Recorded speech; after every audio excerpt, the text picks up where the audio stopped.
ती हयात असो किंवा नसो, मी माझा हिस्सा घेऊन राहणारच.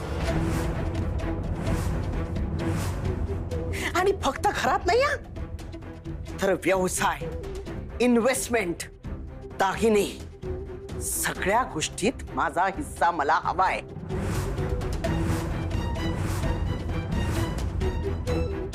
अजूनही कोणाला काही हवं असेल तर भांडा, स्वतःचा हक्क मागा, मागे हटू नका. नाही, मला माझी काही हरकत नाही हा, मागे हटलात तरी. मी काय माझा वाटा घेईन आणि सुखात राहीन.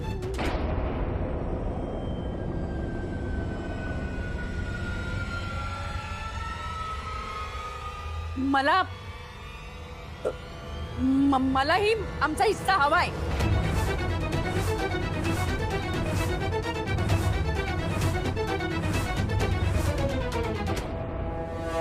वा माधवी वा, मला खात्री होतीच की तू हे बोलणारच.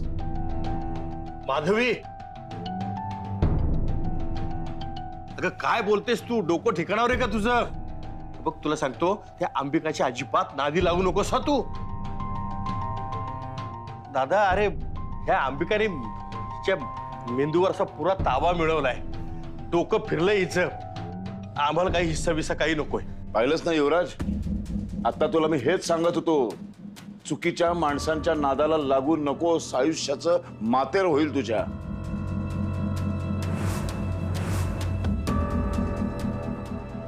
पण आपल्याच वाटा मागायला प्रॉब्लेम काय आहे? चुप चुप. हा जरा डोकं भानावर ठेवून बोलायला शिक जरा. पण मी तुझ्या मेंदूला ना ती ही काय म्हणतात त्याला, बुरशी लागली, बुरशी. त्या अंबिकाच्या नादाला लागू नकोस, मी तुला किती वेळा सांगितलं. एक मिनिट, उगाच मला दोष द्यायचा नाही हा. आधीच सांगून ठेवते, का तिला तिची अक्कल नाहीये. बिचारे किती दिवस अजून दादाची गुलामगिरी करणार आहे ती.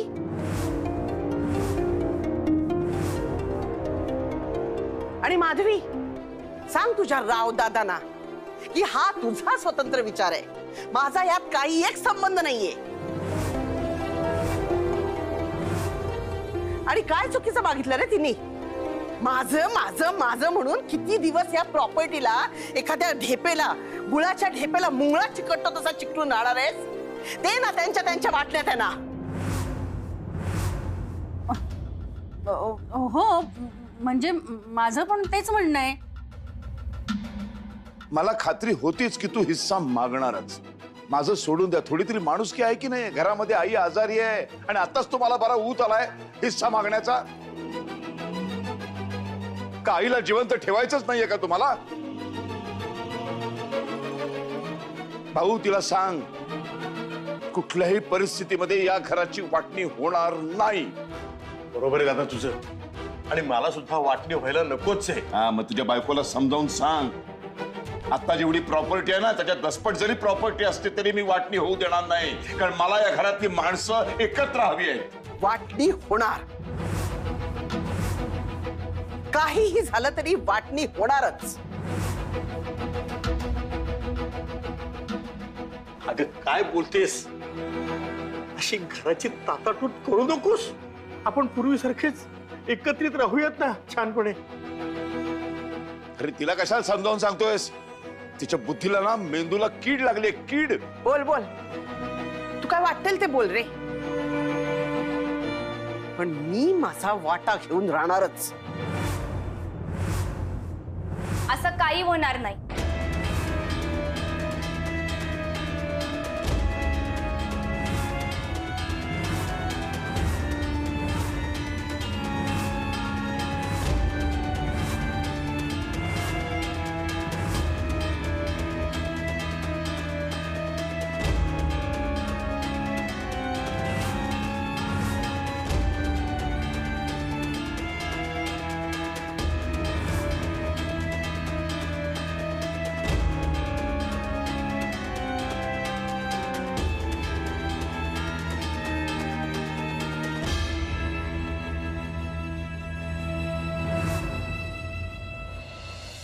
मुक्ता, सारंग,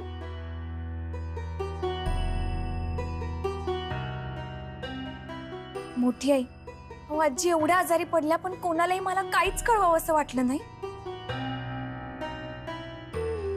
हो आपण तर फोनवर बोललो होतो.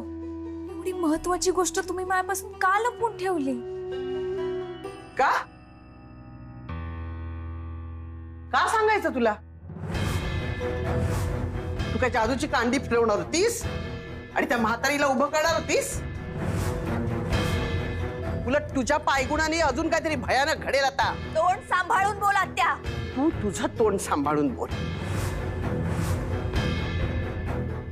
मोठ्यांशी कसं बोलायचं हे तुझ्या आई बापाने शिकवलं नाही वाटतं. हो, हे मीच शिकवलं तिला. मी तिला शिकवलंय, ज्याला जी भाषा कळते त्याच भाषेमध्ये त्याला उत्तरं द्यायची असतात.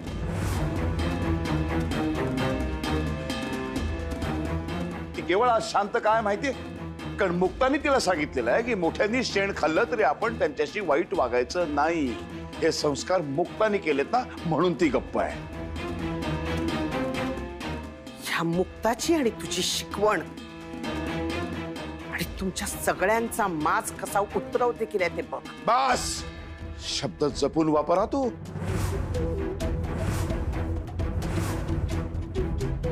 हे आधी तू स्वतःच्या लेकीला सांग. का लेकीला बोलल्यावर झोंबलं तुला? अरे मी ही तुझी बहीण आहे ना, हे लक्षात ठेव ना. त्यांच्या लक्षात आहे ना म्हणून ते शांत आहे. जेव्हा ते विसरतील ना तेव्हा तुला. रेणुका बस. आणि वंस तुम्हीही थांबा आता. मुक्ता इथे तिच्या आजे सासूला बरं नाही ना म्हणून तिला पाहायला आलेली ना की तुमच्याशी भांडायला. मला तुमच्या कोणाच्या तोंडालाच लागायचं नाहीये. आणि तुम्ही सगळे आहात ना एकमेकांची पाठराखण करताय. आता मी जे काही बोलेन ना कायद्याच्या भाषेत बोलेन.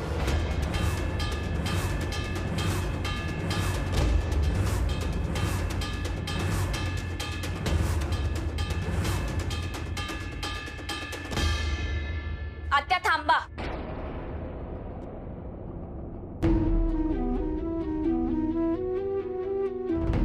तुम्ही आता म्हणालात की तुम्ही त्यांची बहीण आहात. हे सगळ्यांनाच माहित आहे. तुम्ही हे विसरताय. तुम्ही ज्यांच्या बहीण आहात त्यांनी आईला वचन दिलं होतं की ते तुमची आयुष्यभर काळजी घेतील.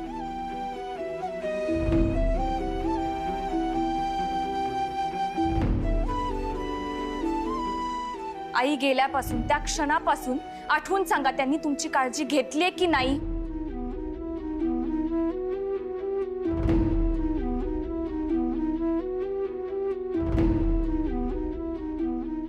काही बोलू नका.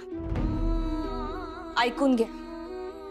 दत्ता मामाला व्यवसायात उभं राहण्यासाठी दादांनी कितीतरी वेळा पैशाची मदत केली. नंतर त्यांना समजलं की हे पैसे चुकीच्या गोष्टींसाठी वापरते. म्हणूनच नंतर पैशाची मदत करण्यासाठी त्यांनी नकार दिला. का? तर त्यांना वाटत होतं त्यांनी शहाणं व्हावं, जरा सुधारावं. पण झालं काय?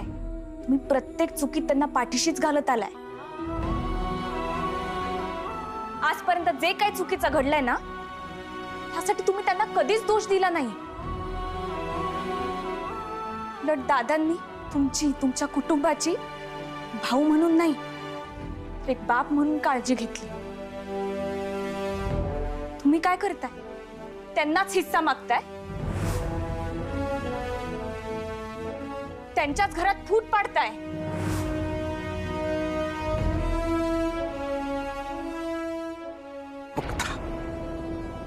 माझ्या खासगी गोष्टींमध्ये नाक खुपसायचं बंद कर. आणि हो, कोणी माझ्यासाठी काय काय केलंय आणि काही नाही केलंय हे एका बाहेरून आलेल्या बाईने सांगायची गरज नाही.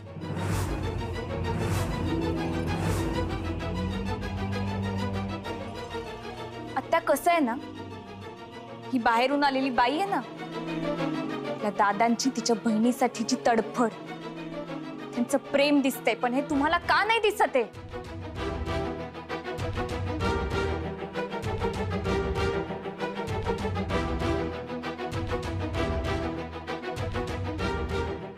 किती घाबरता तुम्ही?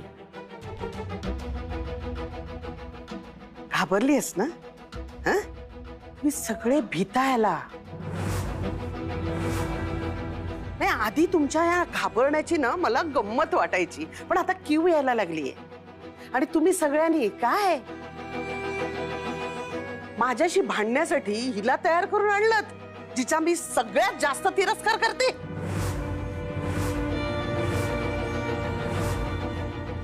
आणि तू छान अभ्यास करून आलीस, पण एक गोष्ट विसरलीस. तुझ्यापेक्षा ही अंबिका जास्त हुशार आहे. या सगळ्यांचे डाव ना ओळखून आहे ती, त्यामुळे मी आधीच तयार होते.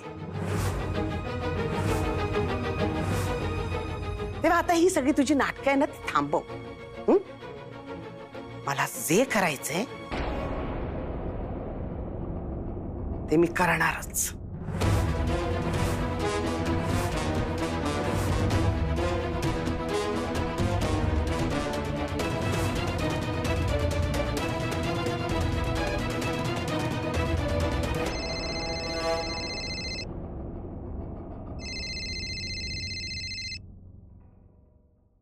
हा, हॅलो, बोला देशमुख साहेब. रावसाहेब, आईंच्या आजारपणाबद्दल कळलं नाही.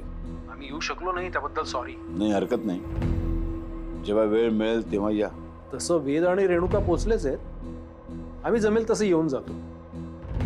ते दोघं आलेत ना? हो, आत्ताच आलेत. आत्ता पोचलेत? तसे ते सकाळीच निघाले. 2 तासाचा रस्ता आहे. एवढा कस काय उशीर झालाय?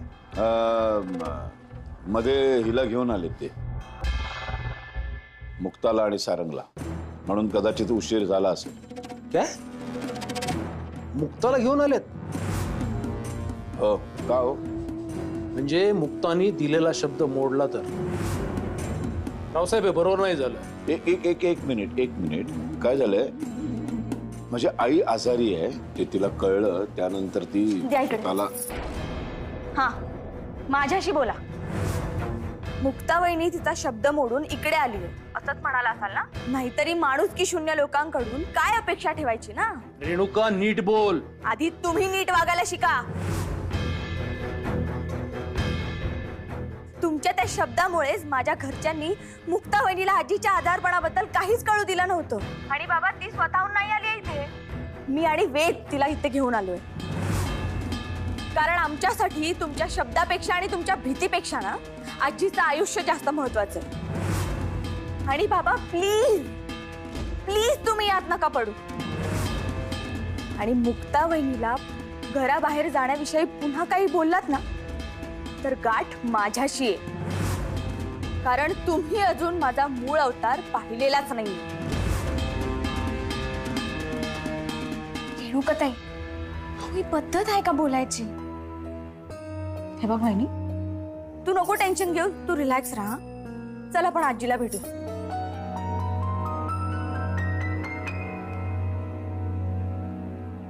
आहे का तुमची सून तुमच्या ताब्यात? तुम्हाला ज्या गोष्टी पटत नाही त्याच ती करते. तरी तुम्ही अजून रेणुका आणि वेदच्या संसाराचा विचार करताय? त्या वेदला शेपूट घालून तिच्या मागे जायचं असेल ना तर जाऊ द्या.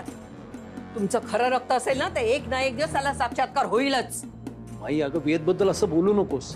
आमचा एकुलता एक मुलगा आहे तो. मग मी काय दुश्मन आहे त्याची? पण त्याला आपल्या कोणाची किंमत आहे का? अगं, म्हणून त्याला घराच्या बाहेर काढायचा नाही. एवढा कठोर निर्णय मी घेऊ शकत नाही. मग तुझं तू बघ काय करायचं ते. पण एक लक्षात ठेव, तो रेणुकाच्या मागे जाणार म्हणजे जाणार. हे बघ, जेव्हा शक्य असेल तेव्हा वेदशी आम्ही हा विषय बोलू. तुर्तास या विषयावर पडदा टाकूया. मुक्ता, तुला बघितलं जीवात जीव आला माझ्या. जे मला माहिती नाही पुढे चांगलं घडणार आहे वाईट घडणार आहे, पण तुला पाहिल्यावर मला असं वाटतं की जे काय होईल ते चांगलंच होईल. आता नंतर बोलत बसा.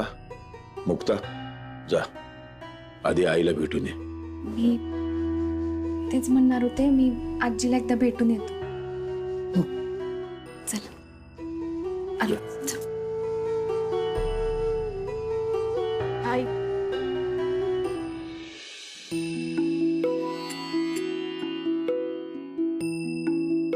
आजी कोण आलंय बघ.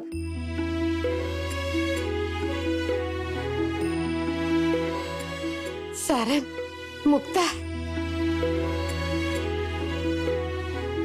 तुम्ही आला. माझी लेकर आली. आजी आजी आजी तुम्ही उठू नका, आराम करा. आजी असं आजारी पडायचं असतंय का?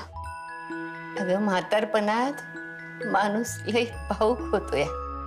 त्याची जगण्याची आशा, त्याचं घर, त्याची माणसं असतात आणि तेच हे घर तुटायला लागलं तर. आजी असं काही होणार नाही. आम्ही आमच्या परीनं पूर्ण प्रयत्न करू. कसं आहे ना, काही लोकांचा स्वभाव काही केला तरी बदलत नाही. भगवद्गीतेत श्रीकृष्णाने सांगितलंय ना, आपलीच लोक आपली असली तरी सत्य आणि असत्याच्या लढाईत सत्यासाठी आपल्याला उतरावंच लागतं आणि न्याय मिळवावा लागतो. हेच तर पटत नाही. सत्यासाठी न्यायासाठी लढायचं, पर आपल्याच रक्ताच्या माणसाशी, आपल्याच कुटुंबाशी ही लढाई कशी थांबायची मला नाही कळत. पर तू ती थांबवू शकतेस. त्याचं काय, रावसाहेब आहे रागीट आणि राग माणसाला सारासार विचार करून घेत नाही. पण तुझं तसं नाही. तू चिडलेली असलीस तरी संयम ठेवायला, त्याचा बराबर विचार करायला तुला जमतंय. आणि तूच एक अशी आहेस की आपल्या माणसात, आपल्या घरात फूट पडून देणार नाहीस.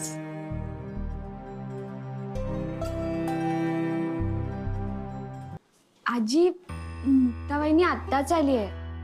तू लगेच तिच्याकडून अपेक्षा ठेवतेस. आणि याआधीच तिने आपल्या घरासाठी खूप काही केलंय. हो ना, आता माझ्या मम्माचंच बघ ना.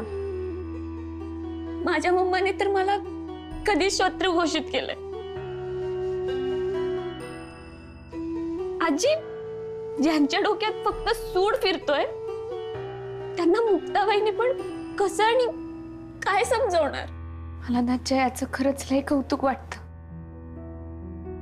आजी बघा ना, तिचे आई वडील तिच्याशी कसंही वागते, पण तरी या लढाईत ती सत्याच्या बाजूने ठामपणे उभी. आपले जन्मदाते आपल्याशी कसंही वागते, पण तरी ती अजिबात हल्ली नाही. आपण पण हेच करायला पाहिजे. जसं वादळानं घर तुटतं म्हणून आपण घरच बांधायचं नाही असं थोडीच असतंय. समोरचा चुकीचा वागला म्हणून आपण का जगणं सोडून द्यायचं. हो आजी, मुक्ता अगदी बरोबर बोलते. अगं तुला काही झालं ना तर त्या अंबिका आत्याला त्याचं काहीच वाटणार नाही. अगं पण आमचं खूप नुकसान होईल.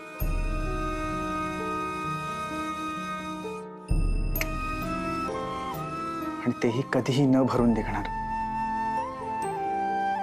त्यामुळे तुम्हाला खंबीर होऊन शांतपणे या परिस्थितीला सामोरं जावं लागेल. आणि मला एवढा जीव लावणारे आम्ही सगळेच तुमच्या बाजूला आहोत.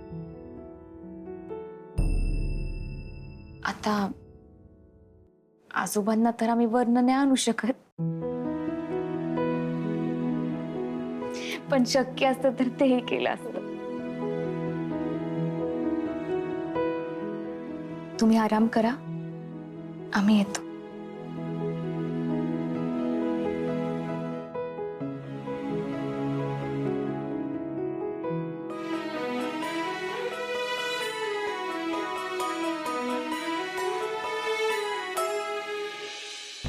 अंबिका आत्या खरंच कमाल आहे. जे सावत्रांना जमलं नाही ते सख्यांनीच केलं. आता फक्त सारंगची साथ मिळायला हवी, तेही आयुष्यभरासाठी.